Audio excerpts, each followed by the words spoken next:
Bien, buenas tardes hermanos.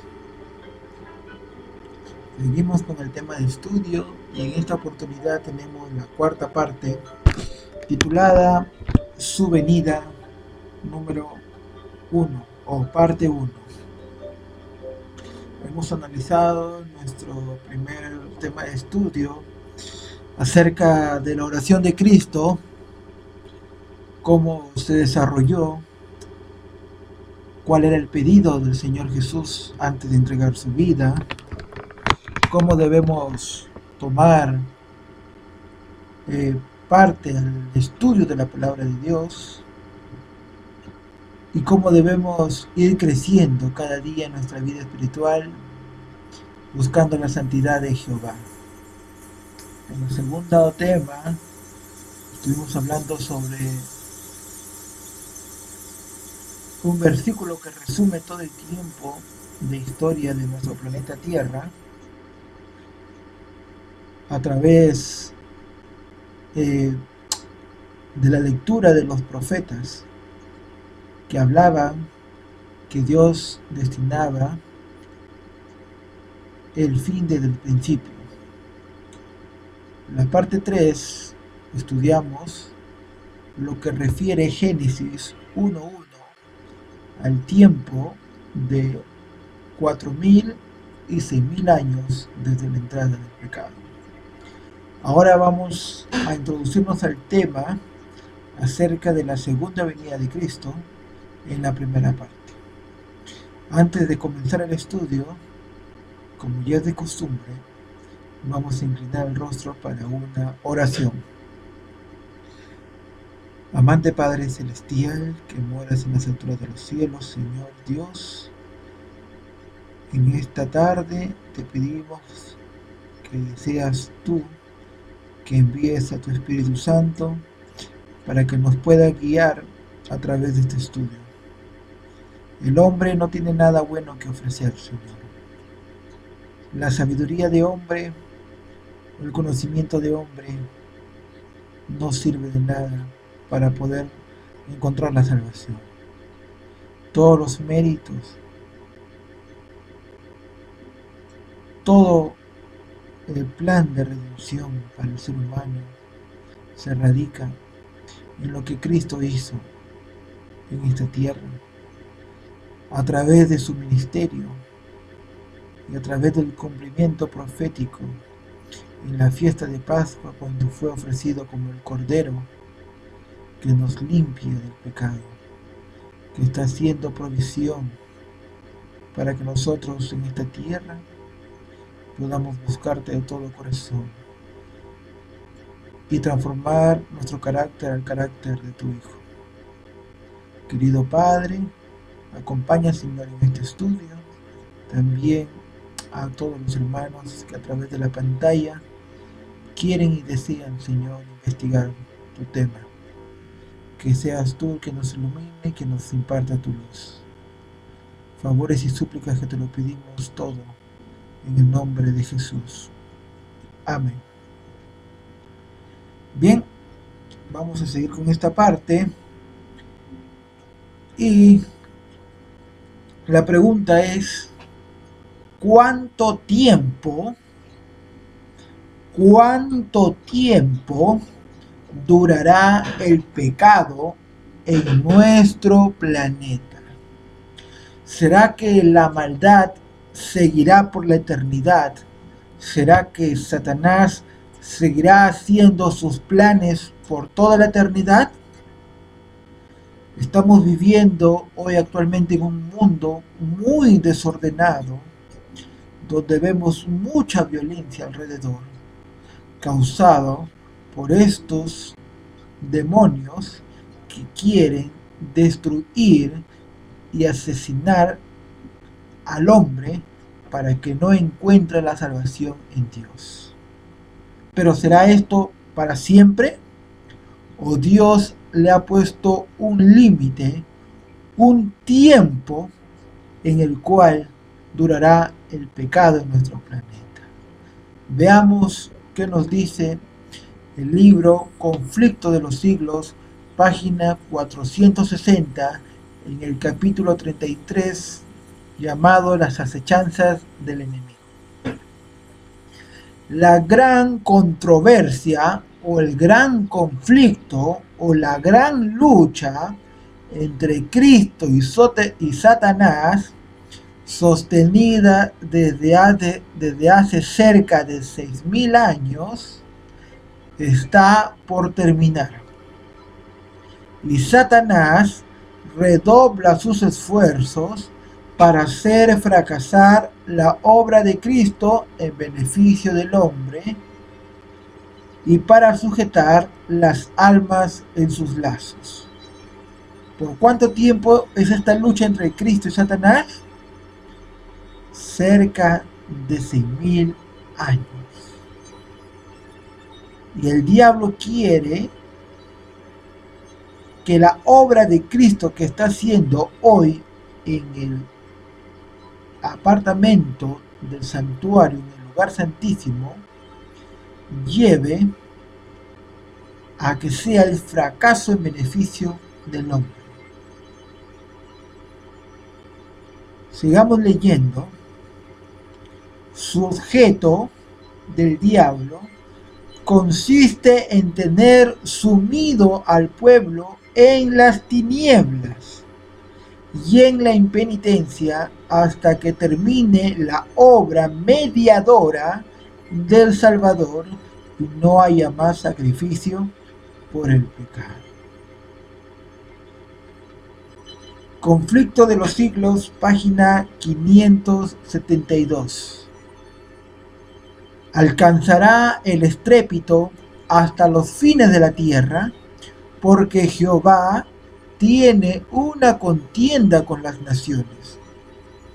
Entra en juicio con toda carne, y en cuanto a los inicuos, los entregará a la espada. Jeremías 25:31. El gran conflicto siguió su curso durante 6.000 años. ¿Cuánto tiempo dice? Durante 6.000 años, el Hijo de Dios y sus mensajeros celestiales, los ángeles, lucharon contra el poder del maligno para iluminar y salvar a los hijos de los hombres. Ahora, todos han tomado su resolución, todos han tomado su decisión, el mundo entero ha tomado su decisión. Los impíos se han unido enteramente a Satanás en su guerra contra Dios. Es decir, que hay dos grupos.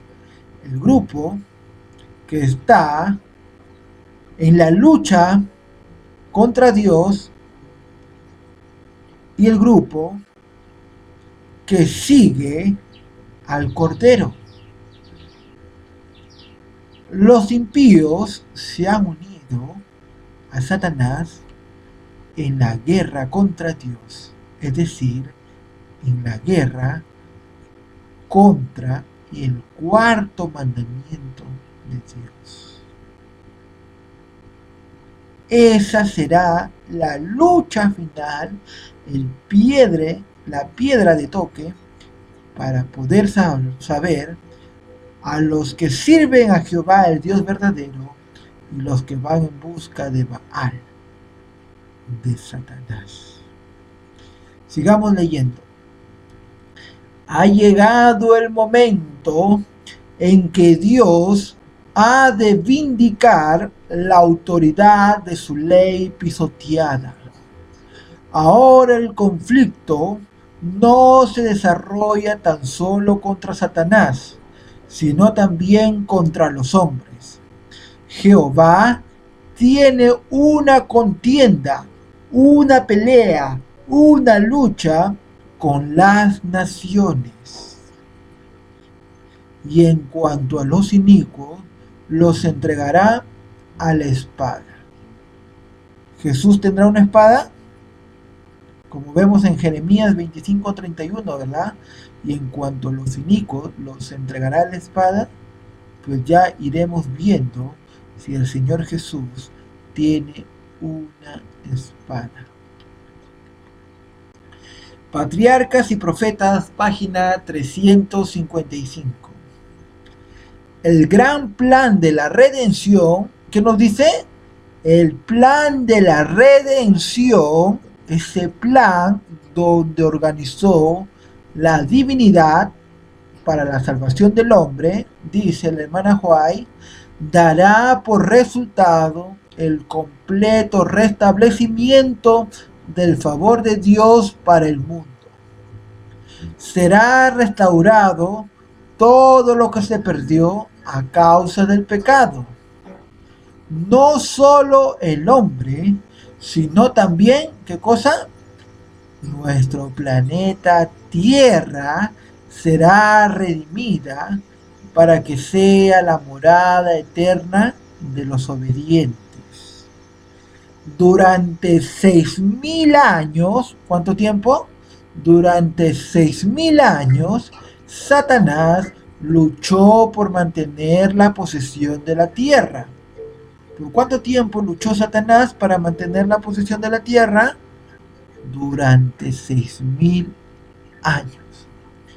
Pero se cumplirá el propósito original de Dios al crearla. Tomarán el reino los santos del Altísimo y poseerán el reino hasta el siglo y hasta el siglo de los siglos. Daniel 7:18.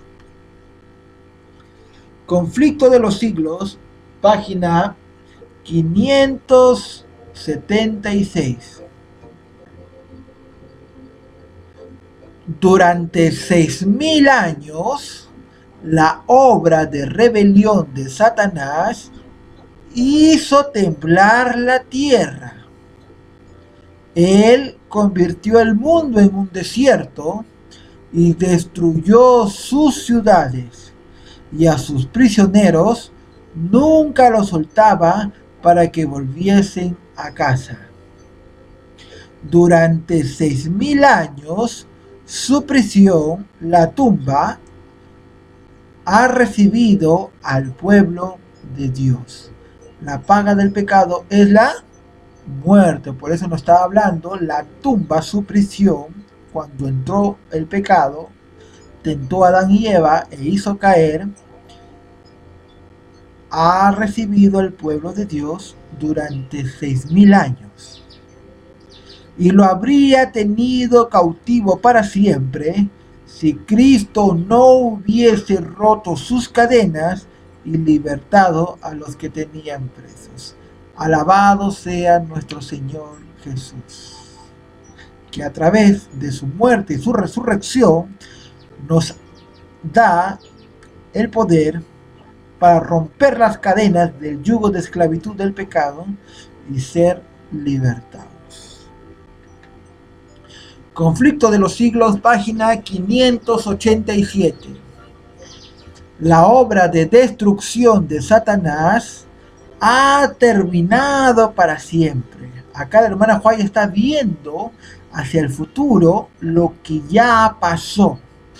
Esto se llama prolexis. Esta prolexis tienen los profetas ver cosas en el futuro que ya se cumplieron en el pasado. Por eso dice la hermana White, la obra de destrucción de Satanás ha terminado para siempre. Durante 6.000 años, ¿cuánto tiempo? Durante 6.000 años obró a su gusto, llenando la tierra de dolor y causando penas por todo el universo. ¿Por qué por todo el universo? Porque contagió la duda del carácter perfecto de nuestro Creador. Por eso causó las penas en todo el universo. Toda la creación gimió y sufrió en angustia. No solo el hombre, sino también la creación, la naturaleza, lo que Dios ha creado, gimió y sufrió en su angustia. Ahora las criaturas de Dios han sido libradas para siempre de su presencia y de sus tentaciones. Ya descansa y está en quietud toda la tierra. Prorrumpen los hombres justos en cánticos. Isaías 14:7. Y un grito de adoración y triunfo sube de entre todo el universo leal. Se oye como si fuese el estruendo de una gran multitud y como si fuese el estruendo de muchas aguas y como si fuese el estruendo de poderosos truenos que decían: aleluya, porque reina el Señor Dios, el Todopoderoso. Apocalipsis 19:6. Qué maravilloso es el plan de redención de Dios que nos ha dado para convivir en esta tierra con el pecado de Satanás durante 6.000 años y luego la liberación. Conflicto de los siglos, página 12. Por espacio de 6.000 años, esa inteligencia maestra, ¿quién es esa inteligencia maestra? Satanás. Después de haber sido la más alta entre los ángeles de Dios, no ha servido más que para el engaño y la ruina. Y en el conflicto final se emplearán contra el pueblo de Dios todos los recursos de la habilidad y sutileza satánicas y toda la crueldad desarrollada en esas luchas seculares. Escrita en el año 1888. Ahora, como ya sabemos que Dios destinó al mundo 6.000 años desde la entrada del pecado para que Satanás haga su obra en esta tierra, la pregunta es: ¿cuándo nuestro planeta Tierra cumplió 4.000 años? ¿Cuándo fue esto? Recordamos que en el tema anterior vimos que la cuarta Lev estaba justo al lado de una Tav, que simboliza la cruz de Cristo a los 4.000 años. Vamos a ver qué dice la hermana White en el conflicto de los siglos, página 328.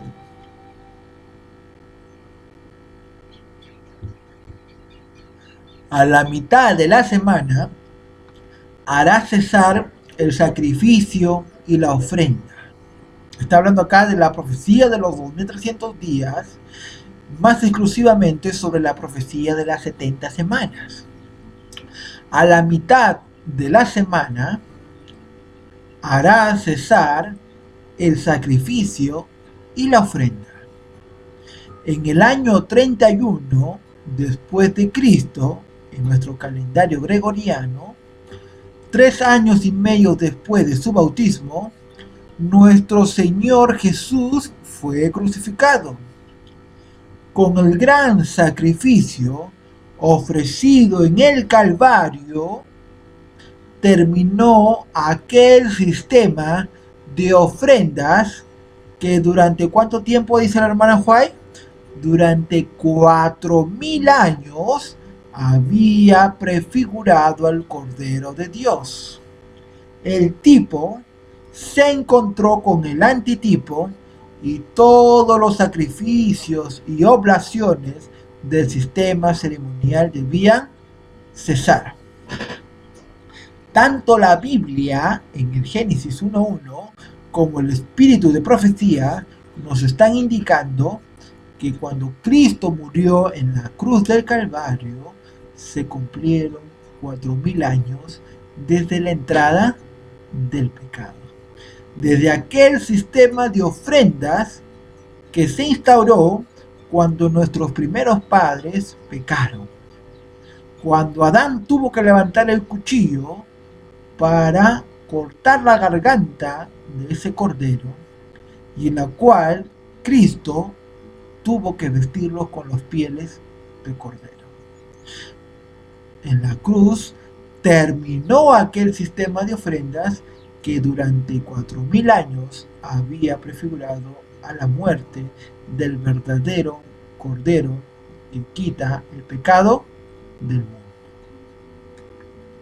El deseado de todas las gentes, página 609. Cristo se hallaba en el punto de transición entre dos sistemas y sus dos grandes fiestas respectivas. ¿Cuál era esta fiesta? La Pascua. Él, el Cordero Inmaculado de Dios, estaba por presentarse como ofrenda por el pecado. Y así acabaría con el sistema de figuras y ceremonias que durante 4000 años había anunciado su muerte. Y el anuncio de su muerte, como lo hemos visto, ya se encontraba en el Génesis, capítulo 1, versículo 1. En el año 31 de nuestro calendario, después de Cristo, el planeta Tierra cumplió 4000 años. ¿Cuánto tiempo cumplió? 4000 años desde la entrada del pecado.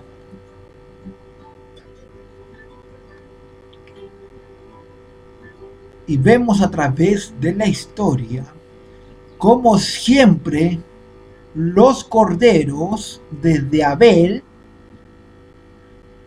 hasta pasamos por los símbolos y sacrificios en el santuario, prefiguraban a aquel que tenía que morir en la cruz del Calvario, nuestro Señor Jesucristo. Cuando Juan bautizó a nuestro Señor Jesús en el año 27,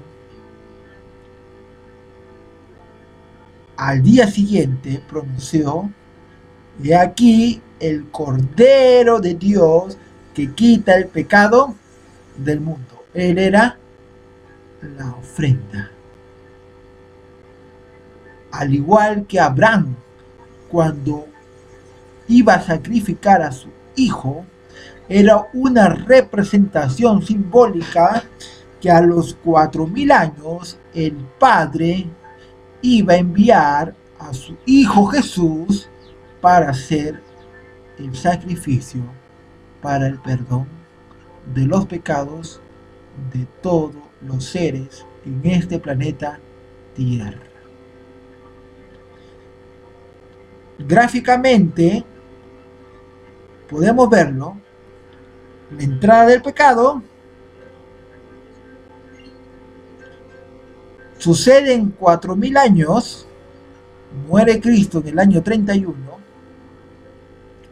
y solamente faltarían 2000 años para completar el año 6000, que ya los judíos sabían que era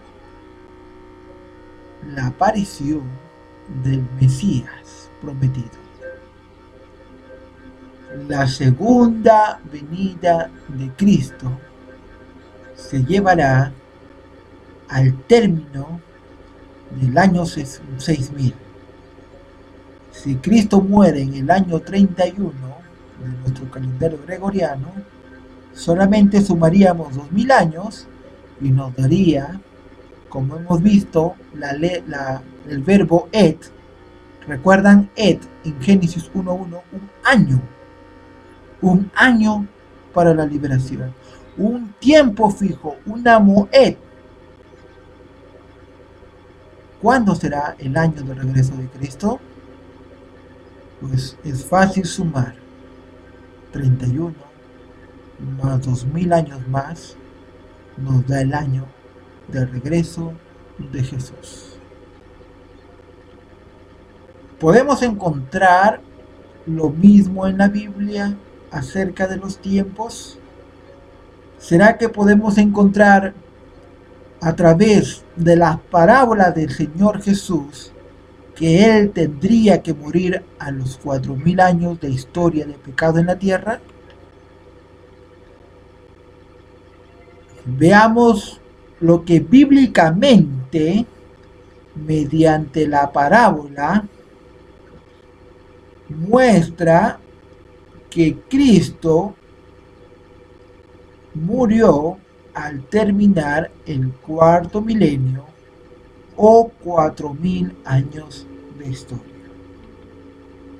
La parábola de los labradores malvados se encuentra registrado en Lucas capítulo 20 versículos 9 al 19. ¿Qué nos dice?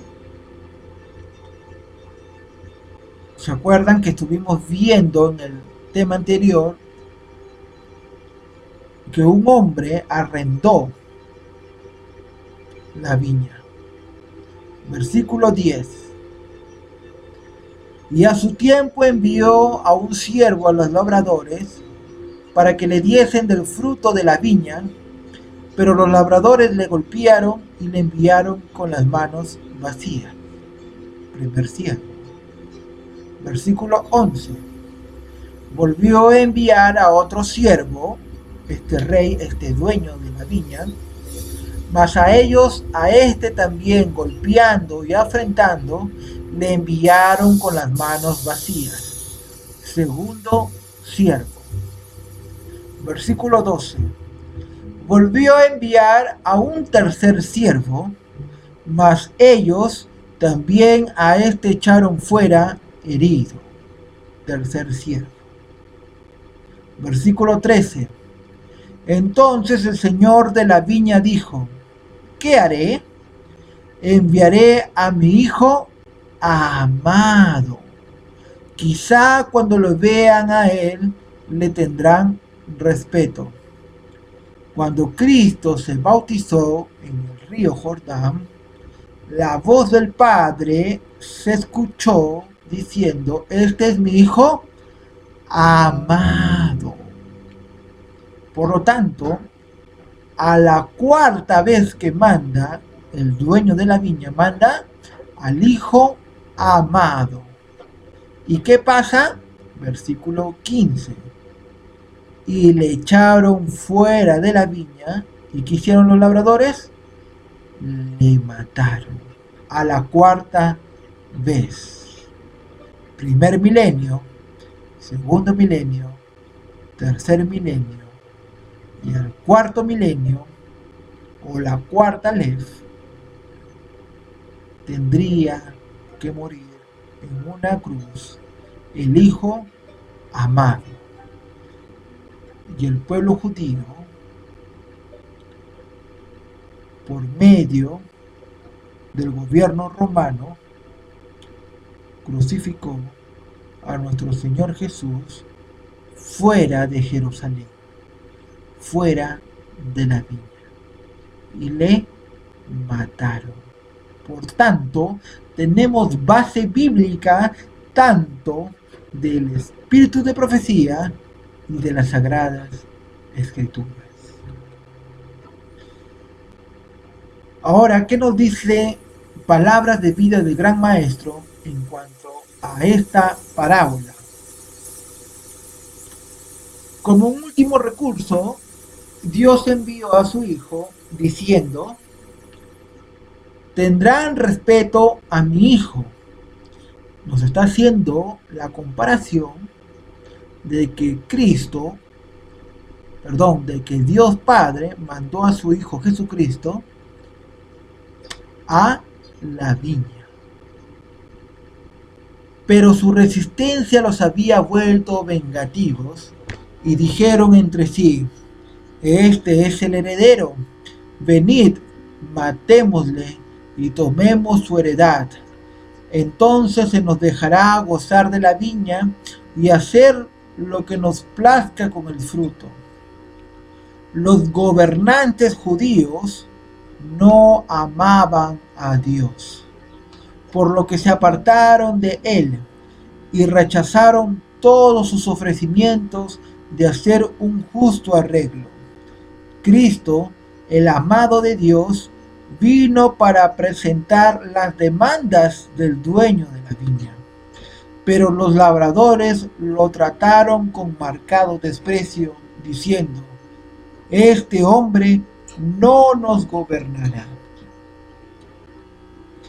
Tenían envidia de la belleza del carácter de Cristo. ¿De qué tenían envidia? De la belleza del carácter de Cristo. Hay que tener mucho cuidado porque esta característica nació con el pecado de Lucifer en el cielo. Él tuvo envidia de nuestro Señor Jesús en el cielo. Por tanto, si en nuestro ser hay envidia, hay que erradicarla. Sigue diciendo: la forma de enseñar que Cristo tenía era muy superior a la de ellos, y temían su éxito. Él lo reconvino, desenmascarando su hipocresía y mostrándole los resultados seguros de su proceder. Esos rabinos, ¿verdad? Esto los irritó hasta la locura. Se sentían requemados bajo los reproches que no podían acallar. Aborrecían la elevada norma de justicia que Cristo presentaba continuamente. Veían que sus enseñanzas los estaban colocando en el lugar donde su egoísmo, que tenían los rabinos judíos, su egoísmo iba a quedar al descubierto. ¿Y qué determinaron? Matarlo. Determinaron matarlo, ¿verdad? Sanedrín. Aborrecían su ejemplo de veracidad y piedad, y la elevada espiritualidad revelada en todo lo que hacía. Su vida entera era un reproche para el egoísmo de ellos, y cuando se presentó la prueba final, la prueba que significaba obediencia para vida eterna, o desobediencia para muerte eterna, rechazaron al Santo de Israel. Cuando se les pidió que escogieran entre Cristo y Barrabás, clamaron: suéltanos a Barrabás. Y cuando Pilato preguntó: ¿qué pues haré de Jesús?, gritaron ferozmente: crucifícale. ¿A vuestro rey he de crucificar?, preguntó Pilato.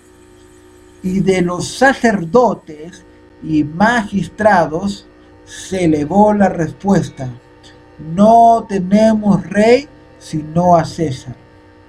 Cuando Pilato se lavó las manos diciendo: inocente soy yo de la sangre de este justo, los sacerdotes se unieron con la turba ignorante en su exclamación apasionada: su sangre sea sobre nosotros y sobre nuestros hijos.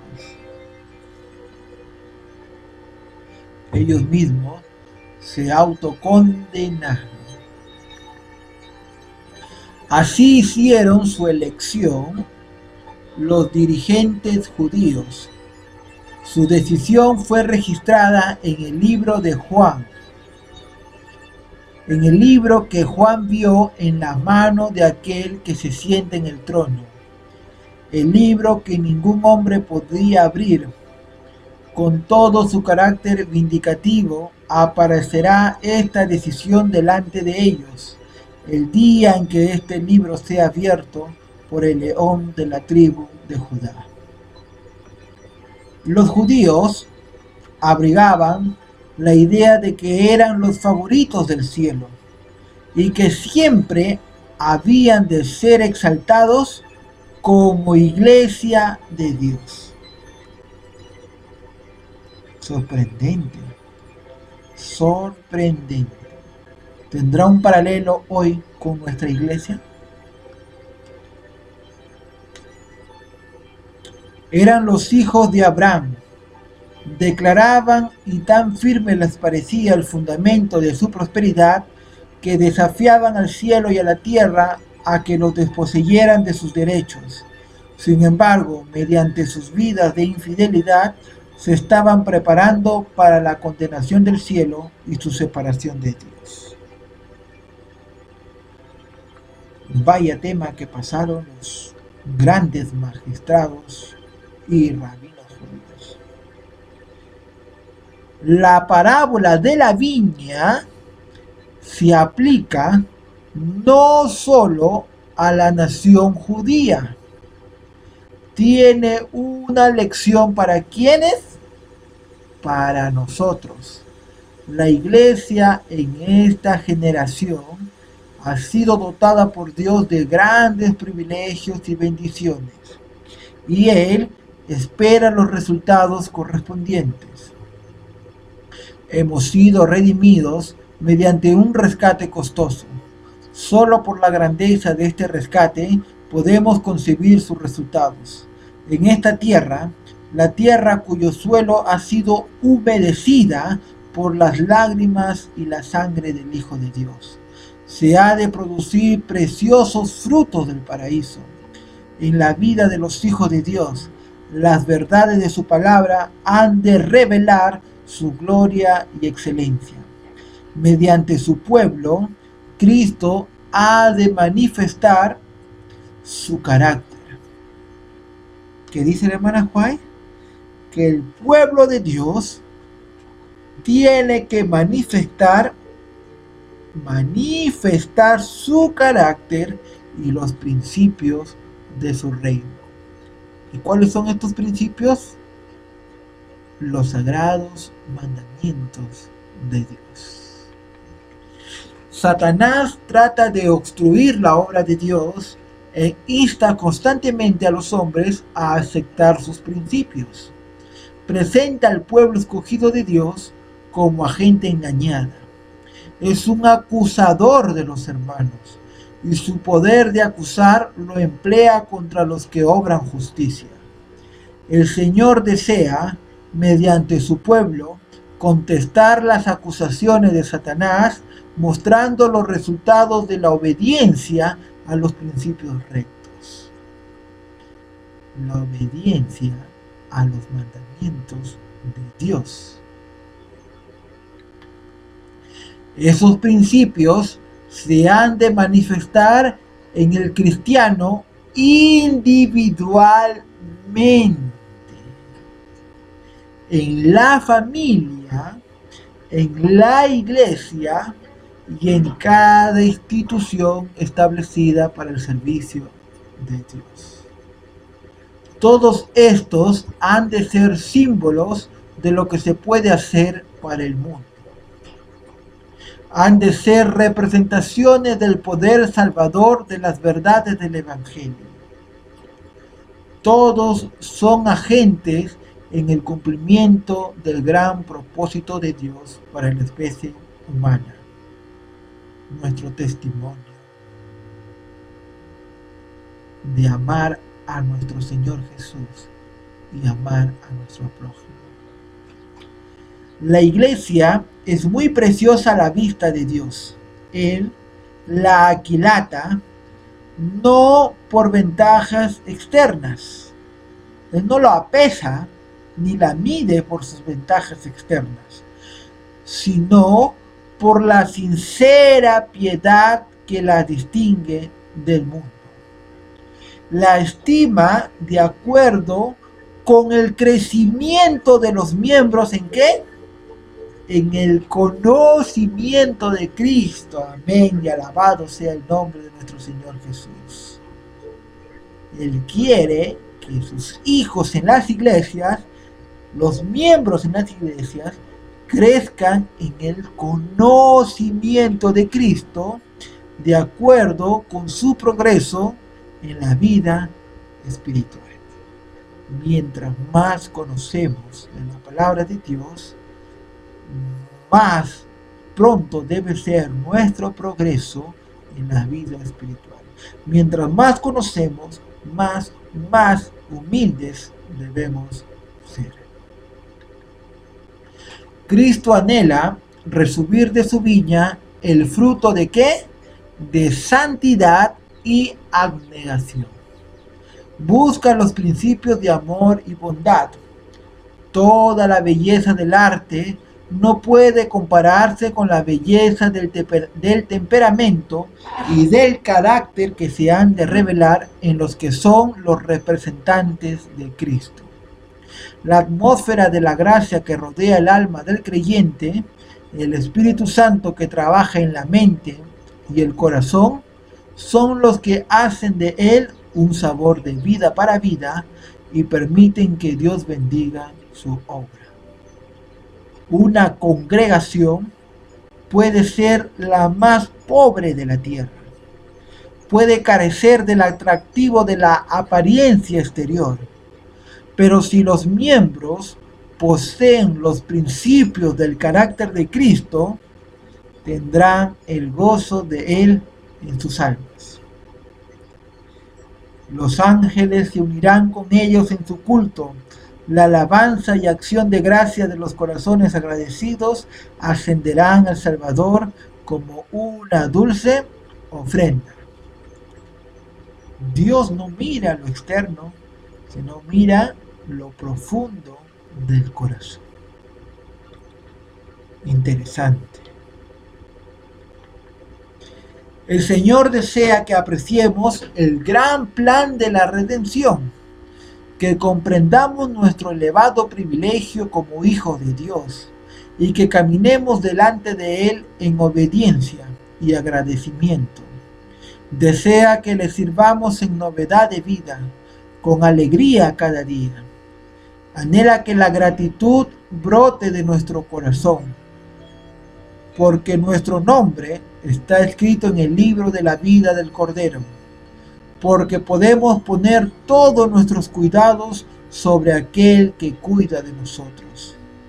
Él nos ordena que nos regocijemos porque somos la herencia del Señor, porque la justicia de Cristo es el manto blanco de su sangre, porque tenemos la bendita esperanza de la pronta venida de nuestro Salvador. El alabar a Dios de todo corazón y con sinceridad es un deber igual al de la oración. Estamos hablando del canto.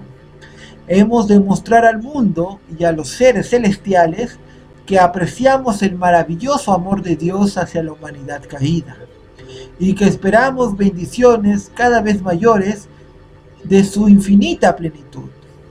Muchos más de lo que hacemos, debemos hablar de los preciosos capítulos de nuestra vida cristiana. Después de un derramamiento especial del Espíritu Santo, aumentarían grandemente nuestro gozo en el Señor y nuestra eficiencia en su servicio, al repasar sus bondades y sus maravillosas obras en favor de sus hijos. Estas prácticas rechazan el poder de Satanás. El canto y la oración rechazan el poder de Satanás, hermanos. Excluyen el espíritu de murmuración y queja, y el tentador pierde terreno. ¿Por qué? Porque nuestra mirada está en aquel que vino a la tierra para redimir al hombre. Por eso es que el tentador pierde terreno. Fomentan aquellos atributos del carácter que habilitarán a los habitantes de la tierra para las mansiones celestiales. Un testimonio tal tendría influencia sobre otros. No se puede emplear un medio más eficaz para ganar almas para Cristo. Nuestro carácter, cómo nos comportamos. Ese es el medio más eficaz para ganar almas para Cristo. Dios reclama toda la tierra como su viña. Dios reclama a todo el planeta Tierra como su viña. Aunque ahora esté a manos del usurpador, ¿quién es el usurpador? Satanás. Pertenece a Dios. Es suya tanto por la redención como por la creación. Cristo hizo su sacrificio por el mundo. De tal manera amó Dios al mundo que ha dado a su Hijo unigénito. Mediante este don único, todos los demás se imparten a los hombres. Diariamente, todo el mundo recibe las bendiciones de Dios. Cada gota de lluvia, cada rayo de luz, prodigado sobre la humanidad ingrata, cada hoja, flor y fruto testifican de la tolerancia de Dios y de su gran amor. ¿Y qué se da en cambio al gran dador? Pregunta la hermana Juan. ¿Cómo consideran los hombres las demandas de Dios? ¿A quién rinden el servicio de su vida las multitudes? Sirven a Mamón, la riqueza, la posición, los placeres del mundo son su blanco. La riqueza se obtiene robando no solo a los hombres, sino a Dios.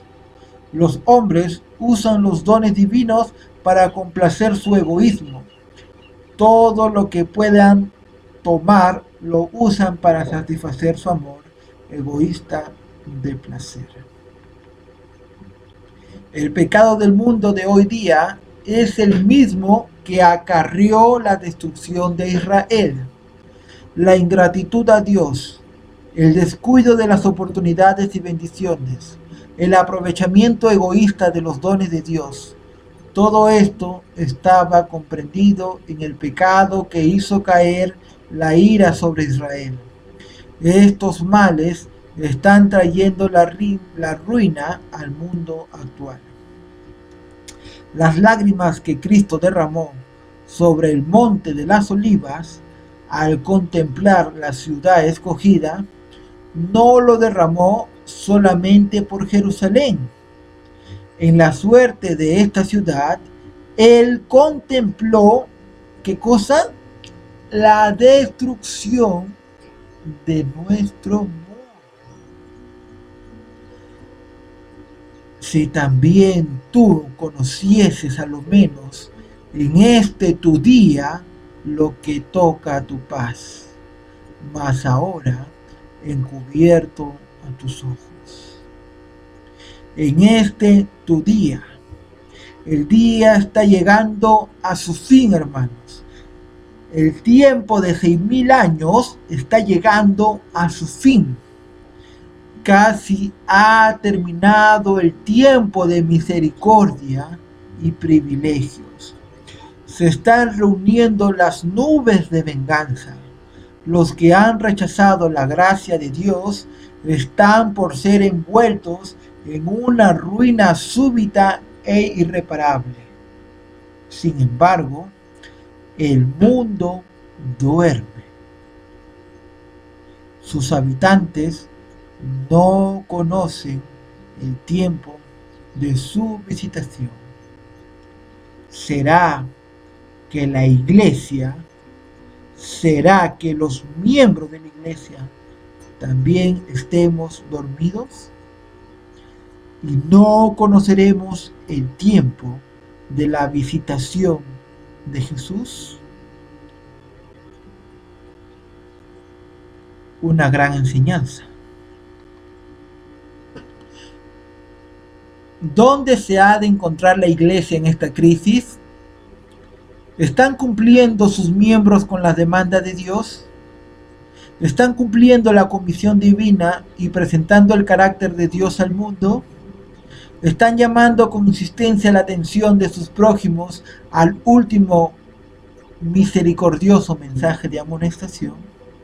Es decir, al mensaje de los 3 ángeles y del 4º ángel que se añade. El último mensaje de amonestación antes de que venga Jesús en las nubes de los cielos. Los hombres están en peligro. Las multitudes perecen, pero cuán pocos de los profesos seguidores de Cristo sienten anhelo por esas almas. El destino de un mundo se halla en juego en la balanza, pero esto apenas sí conmueve a los que pretenden creer las verdades más abarcantes que jamás hayan sido dadas a los mortales. Hay falta de aquel amor que indujo a Cristo a abandonar su hogar celestial y tomar la naturaleza humana a fin de que la humanidad pudiera tocar a la humanidad y llevarla a la divinidad. Hay un estupor, una parálisis sobre el pueblo de Dios que le impide entender el deber de la hora. En la parábola de la viña, Cristo declaró culpables a los labradores. Ellos fueron los que habían rehusado dar a su Señor el fruto de su terreno. Los sacerdotes y magistrados, ¿quiénes? Los sacerdotes y magistrados de la nación judía fueron los que al descarriar al pueblo, ¿quiénes descarriaron al pueblo? Los sacerdotes y magistrados le habían robado a Dios el servicio que él reclamaba. Fueron ellos los que apartaron de Cristo a la nación. La ley de Dios exenta de tradiciones humanas fue presentada por Cristo como la gran norma de obediencia. Esto despertó la enemistad de los rabinos. Ellos habían puesto las enseñanzas humanas por encima de la palabra de Dios y habían apartado al pueblo de sus preceptos. No estaban dispuestos a renunciar a sus mandamientos hechos por hombres, a fin de obedecer los requerimientos de la palabra de Dios. No querían sacrificar por causa de la verdad el orgullo de la razón y qué más, y la alabanza de los hombres. Qué duro, hermanos, qué duro. El orgullo de la razón y la alabanza de los hombres. ¿Será que esto estará presente aún dentro del pueblo de Dios, dentro de los miembros laicos y aún dentro de los pastores adventistas del séptimo día? Orgullo de la razón y alabanza de los hombres. Sigamos leyendo. Cuando Cristo vino, presentando a la nación las demandas de Dios, los sacerdotes y ancianos le negaron su derecho de interponerse entre ellos y el pueblo.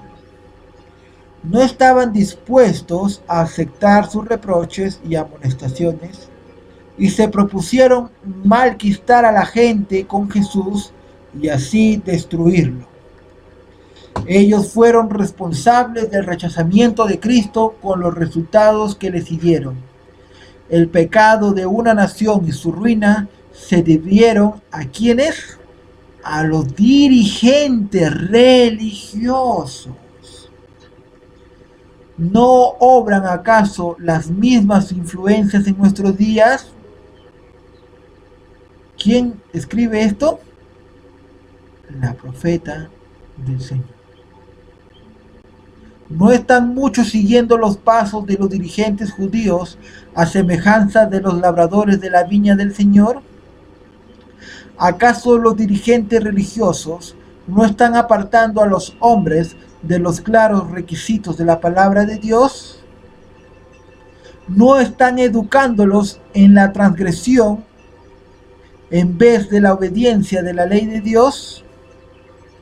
Desde muchos púlpitos de las iglesias se enseña a la gente que no es obligatorio la ley de Dios. Se exaltan las tradiciones, ordenanzas y costumbres humanas. Este mundo evangélico apóstata, protestante apóstata, que se ha apartado de la santa ley de Dios. Los dones de Dios se emplean para fomentar el orgullo y la complacencia propia, al paso que se olvidan las demandas de Dios. Los dones que nos da Dios a veces las complacemos para nosotros mismos. Y esto fomenta el orgullo y complacencia propia. Cuando los dones que Dios nos da debe ser para alabar a nuestro Señor Jesucristo.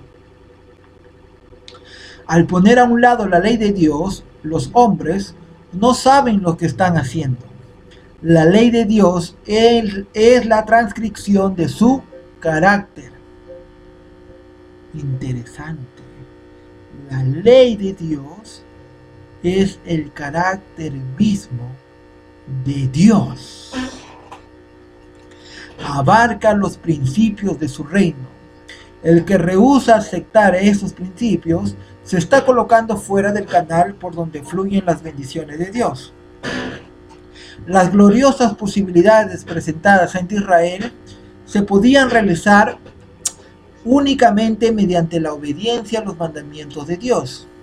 La misma elevación de carácter, la misma plenitud de bendición, bendición de la mente, el alma y el cuerpo, bendición del hogar y del campo, bendición para esta vida y la venidera. Podemos obtenerlas únicamente por medio de la obediencia. Tanto en el mundo espiritual como en el natural, la obediencia a la ley de Dios es la condición para llevar fruto. Y cuando los hombres enseñan a la gente a desobedecer los mandamientos de Dios, están impidiendo que den fruto para su gloria. Son culpables de retener del Señor los frutos de su viña. Los mensajeros de Dios mandados por el Maestro vienen a nosotros, vienen como Cristo, demandando obediencia a la palabra de Dios. Piden los frutos de la viña, los frutos del amor, la humildad y el servicio abnegado. ¿Acaso no hay muchos labradores que, a semejanza de los dirigentes judíos, se mueven a ira? Cuando se presentan delante del pueblo las demandas de la ley de Dios, no usan su influencia esos maestros para inducir a los hombres a rechazarlas. A tales maestros Dios llama siervos infieles. Las palabras que Dios dirigió al antiguo Israel encierran una solemne amonestación para la iglesia actual y sus dirigentes. De Israel dijo el Señor: escríbele las grandezas de mi ley, y fueron tenidas por cosas ajenas. Y él declaró de los sacerdotes y maestros: mi pueblo fue talado, fue cortado, fue eliminado, porque le faltó sabiduría. Porque tú desechaste la sabiduría, yo te echaré. Pues que olvidaste la ley de tu Dios, también yo me olvidaré de tus hijos. ¿No se hará caso de las reprensiones de Dios? ¿No se aprovecharán las oportunidades de servir? ¿Impedirán la mofa del mundo, el orgullo de la razón, la conformidad a las costumbres y tradiciones humanas, que los profesos seguidores de Cristo les sirvan? ¿Rechazarán la palabra de Dios como los dirigentes judíos rechazaron a Cristo? Delante de nosotros está el resultado del pecado de Israel. ¿Aceptará la amonestación la iglesia de Dios hoy día? Si algunas de las ramas fueron quebradas y tú, siendo acebuche, has sido ingerido en lugar de ellas y has sido hecho partícipe de la raíz y de la grosura de la oliva, no te jactes. Por su incredulidad fueron quebradas, mas tú por la fe estás en pie. No te ensorbezcas, antes teme que si Dios no perdonó a las ramas naturales, al pueblo judío, a ti, oh Iglesia Adventista del séptimo día, tampoco no perdone. Página 249. Extraído del libro de la hermana Elena de White, Palabras de vida del gran maestro. Cristo viene pronto.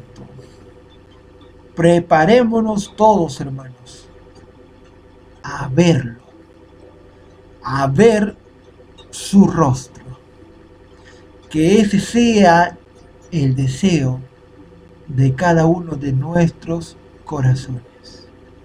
Preparaos, preparaos, preparaos, porque el tiempo es corto.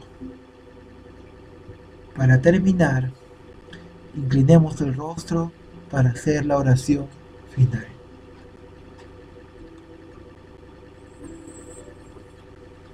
Señor Dios, tú que todo lo sabes, tú que lees cada pensamiento de nuestras vidas, a ti, oh Padre, imploramos en esta tarde que seas tú, oh Dios, que nos transforme, que nos cambie, que seas tú, mi Señor, que transforme nuestro carácter al carácter de tu Hijo Jesucristo, que mediante el Espíritu Santo, mi Dios, pueda renovar nuestro corazón, poner un espíritu recto dentro de nosotros, para poder amarte y poder alabarte. El tiempo apremia, Señor, y los 6.000 años están pronto a terminar. Cuando tú vengas en las nubes de los cielos a recoger esa cosecha final, a recoger los frutos que tus hijos tienen que ofrecerte, a través del cambio de nuestras vidas, a través del cambio de nuestro carácter. Querido Padre, no nos deseches de tu presencia, sino ten misericordia, mi Dios. Borra nuestras rebeliones y nuestros pecados. Límpianos cada día con la sangre preciosa de tu Hijo. Y que seas tú, oh Dios, que selles en nuestras frentes el nombre de nuestro Salvador. En esta tarde, oh Dios mío, te pido por cada miembro de cada iglesia, por cada dirigente de la iglesia, por cada ministro de la iglesia, oh Dios, que pueda mirar a aquel que vino a esta tierra para hacerse pobre, para que el hombre sea rico. Oh Señor, hay mucho para aprender en tu palabra, pero instrúyenos cada día para ser mansos y humildes de corazón y desterrar el orgullo y la envidia.